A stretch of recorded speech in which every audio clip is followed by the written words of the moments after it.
आजचा दिवस असा सुरू झाला. मॉर्निंगला लवकर उठलो. पटकन बिल्डिंग खाली गेलो मोनाको बिस्किट आणि फ्रूट केक घ्यायला. घरी आल्यावर मांजरसोबत थोडा टाईम खेळलो. नंतर मम्मी बोलली आपल्या मणीच्या अंगाला खूप स्मेल येतो, तिला पहिला अंघोळी घाल. मग काय तसंच अंघोळी घालायला बसलो. बघा आता कशी नखरे करेल. मॅडमला मी चांगला टावेलनी घुसवतो, तिला नको झालं. स्वतः साफ करते. नंतर बिल्डिंग खाली गेलो आणि वायटीला पहिला हाय केला. नंतर तसंच राऊंड मारायला गेलो.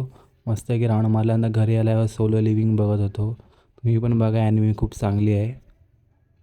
व्हिडिओ आवडला तर लाईक करा, सबस्क्राईब करा. Bye bye. नंतर भेटू नेक्स्ट ब्लॉगला.